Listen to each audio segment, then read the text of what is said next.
Ini adalah pengalaman yang kualami sendiri.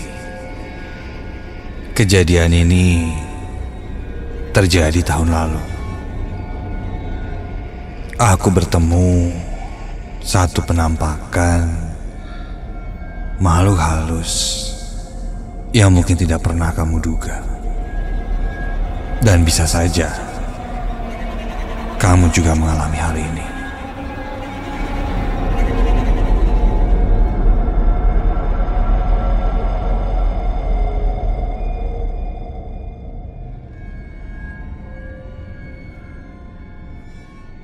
Namaku Usman.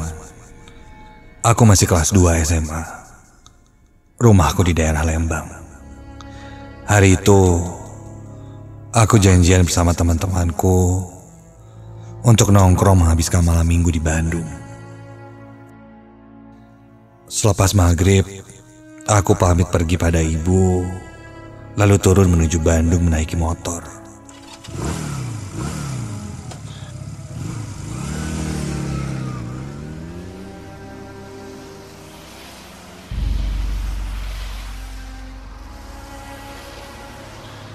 Hari itu memang turun hujan sejak siang. Namun sudah mereda ketika menuju malam, membuat jalanan agak sedikit basah dan licin. Jadi aku pun cukup berhati-hati menuruni jalan yang berkelok-kelok itu.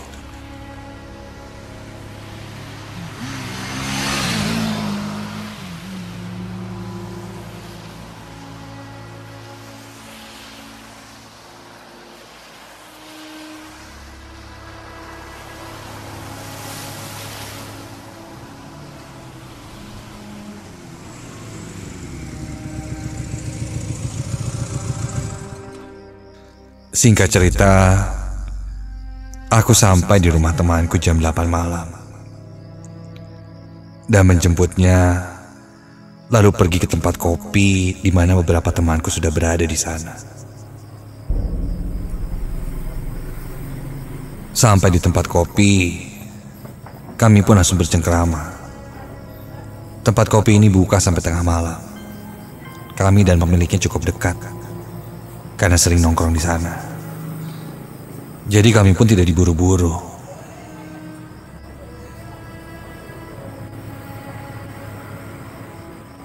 Setelah mengobrol sana-sini, kami memutuskan untuk mabar game. War demi war kami mainkan hingga tak terasa. Waktu ketika itu sudah menunjukkan jam 12 malam.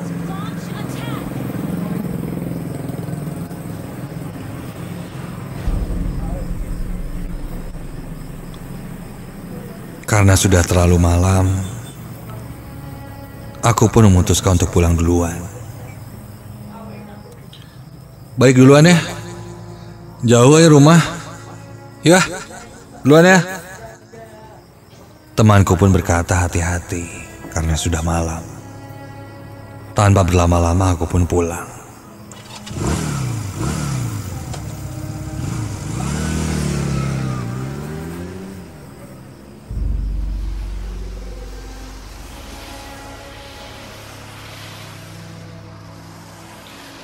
Dari tempat kopiku di daerah DU ke rumahku di Lembang, ya bisa dibilang cukup jauh. Dan ini sudah tengah malam. Tapi ya karena malam minggu, kupikir pasti masih ramai di jalan. Jadi aku tidak terlalu sendirian. Begitu pikirku.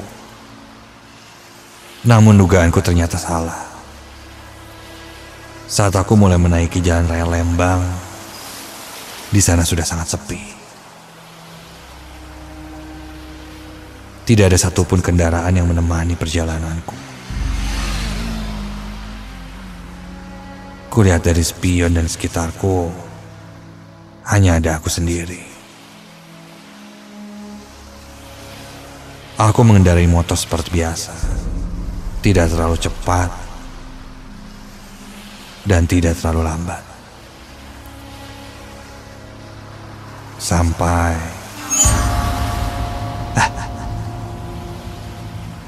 itu kenapa? Di pertengahan jalan, aku melihat seorang laki-laki tergeletak telungkup di tengah jalan.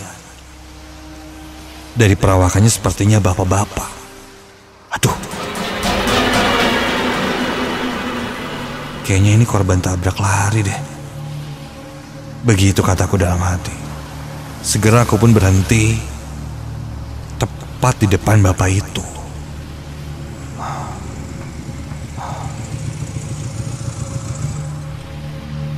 Seketika jantungku berdegup sangat kencang. Aku segera turun dari motor dan coba membantunya. Pak, bangun Pak. Pak, ucapku sambil mengoyangkan badan bapak itu. Dan ketika ku balikan badannya, ya Tuhan, bapak itu sudah berlumuran darah. Dan bapak itu tidak merespon dan bergerak sedikit pun. Tolong, ada kecelakaan, tolong. Aku mulai panik. Aku coba berteriak meminta bantuan. Di seberang aku lihat ada pos satpam. Namun satpam itu hanya melihat dari kejauhan. Tanpa pikir panjang, aku pun bawa bapak itu ke pinggir jalan dan menyenderkannya di bawah sebuah pohon besar. Pak, Bapak tunggu di sini ya. Saya carikan bantuan buat Bapak. Sebentar ya Pak. Begitu ucapku panik. Segera aku naik motor dan mencari klinik terdekat.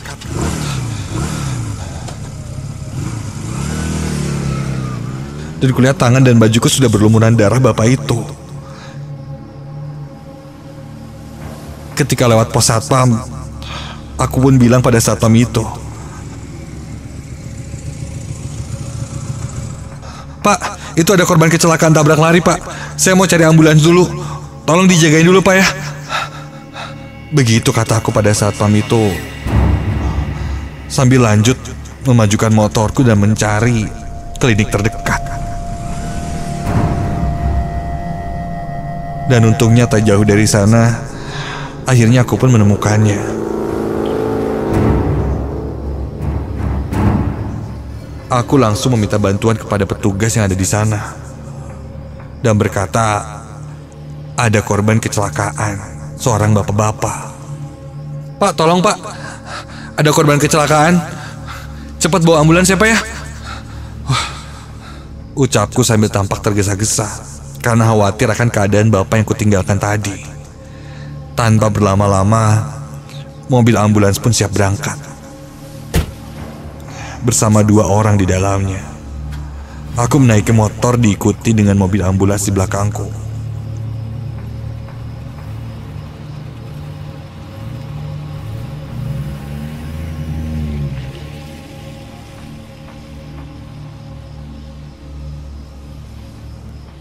Tak lama kemudian, sampailah kami di tempat kejadian.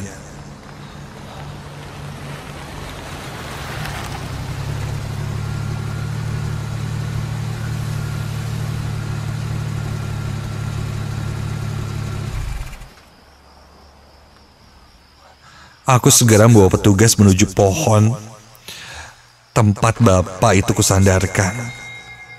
Dan ketika sampai di sana, loh, aku terdiam heran karena bapak tadi tidak ada di bawah pohon itu. Mana korbannya, Dek? Di sini Pak, tadi saya senderin korbannya di bawah pohon itu. Wah, kamu jangan bohong, Dek. Mana nggak ada korban apa-apa di sini? Kamu jangan mempermainkan petugas. Bener Pak, sumpah saya nggak bohong. Tadi saya sendiri yang mindahin korban ke bawah pohon. Yaudah, kalau Bapak nggak percaya, tuh di seberang ada pos satpam. Ayo kita tanyain Pak satpam itu. Soalnya tadi dia juga lihat Pak. Ayo. Begitu ucapku sambil menunjuk ke pos itu. Dan kami langsung menemui satpam itu. Pak, punten, tadi korban kecelakaan di sana udah dibawa kemana ya Pak? Nah, justru saya juga bingung Mas. Soalnya di sana dari tadi juga nggak ada apa-apa. Kalau ada kecelakaan juga saya pasti udah lihat duluan atuh. Saya juga lihat Mas berhenti di tengah jalan. Padahal nggak ada apa-apa Mas di sana. Beneran Pak, tadi saya lihat ada bapak-bapak kecelakaan, berdarah-darah, sampai-sampai darahnya juga nempel di Di baju. Loh, kok? Hah? Ketika kulihat baju dan tanganku, tidak ada setetes darah apapun yang menempel di bajuku.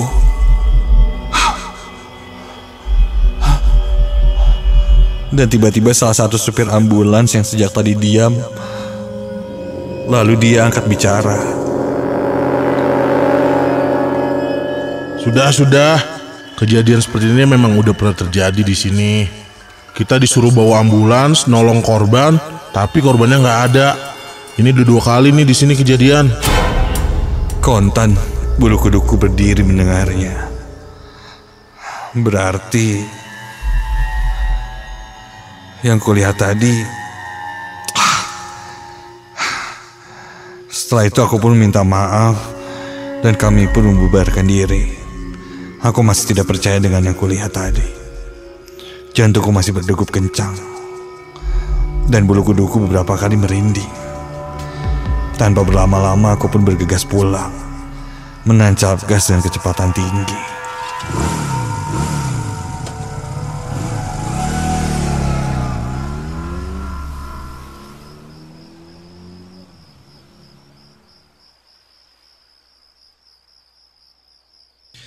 Sesampainya di rumahku sudah sepi. Karena keluargaku sepertinya sudah pada tidur. Aku lalu pergi ke kamarku dan langsung merebahkan diriku di tempat tidur. Belum berapa lama aku mencoba tidur, tiba-tiba terdengar suara yang aneh. Suara seperti suara seseorang yang sedang kesakitan. Kontan bulu kuduku berdiri seketika dari ujung kaki sampai ujung kepala. Di kepalaku langsung terbayang sosok bapak yang tadi di jalan, karena aku sangat jelas melihat wajahnya. Aku coba alihkan pikiranku, namun tetap saja wajah itu yang terus terbayang. Sampai suara itu pun lambat laun hilang. Aku jelas tidak mau mencari tahu dari mana suara itu berasal. Setelah suara itu hilang, aku langsung menyalakan lampu kamar dan bergegas ke kamar mandi. Aku nyalakan keran air di wastafel dan mulai mencuci mukaku untuk sekedar menjegarkan diriku dan menyadarkan diriku.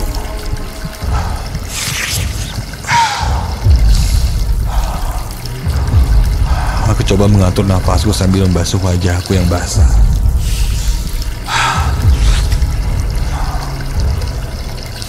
Dan ketika aku lihat ke arah cermin di atas wastafel, astaga!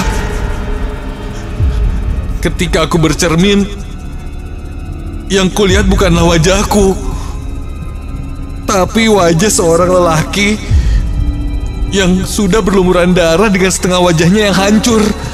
Ya, itu sosok bapak yang tadi. Aku berteriak sekencang-kencangnya dan lari keluar dari kamar mandi. Kontan aku langsung membangunkan keluargaku. Bu! Ibu! Bangun, Bu!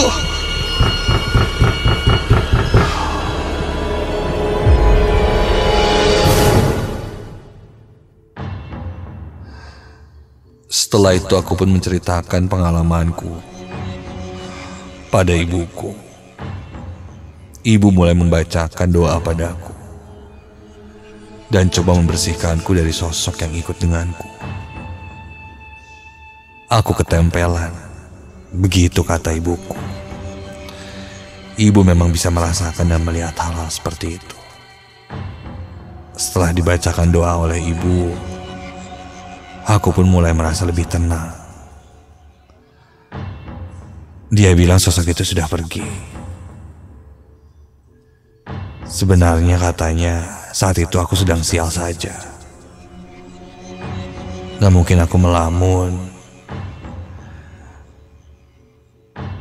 hingga akhirnya melihat sosok itu. Dalam bahasa Sunda, dia bilang kawenehan, atau artinya secara tidak sengaja melihat sosok itu. Dan akhirnya dia ikut denganku.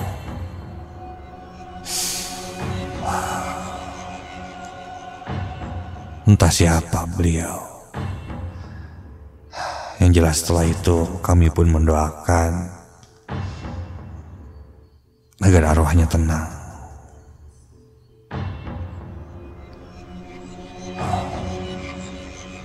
Untuk kamu yang mendengarkan, lebih berhati-hatilah dan berkonsentrasi. Jangan melamun jika berkendara di malam hari. Bisa saja selanjutnya kamu yang akan melihatnya.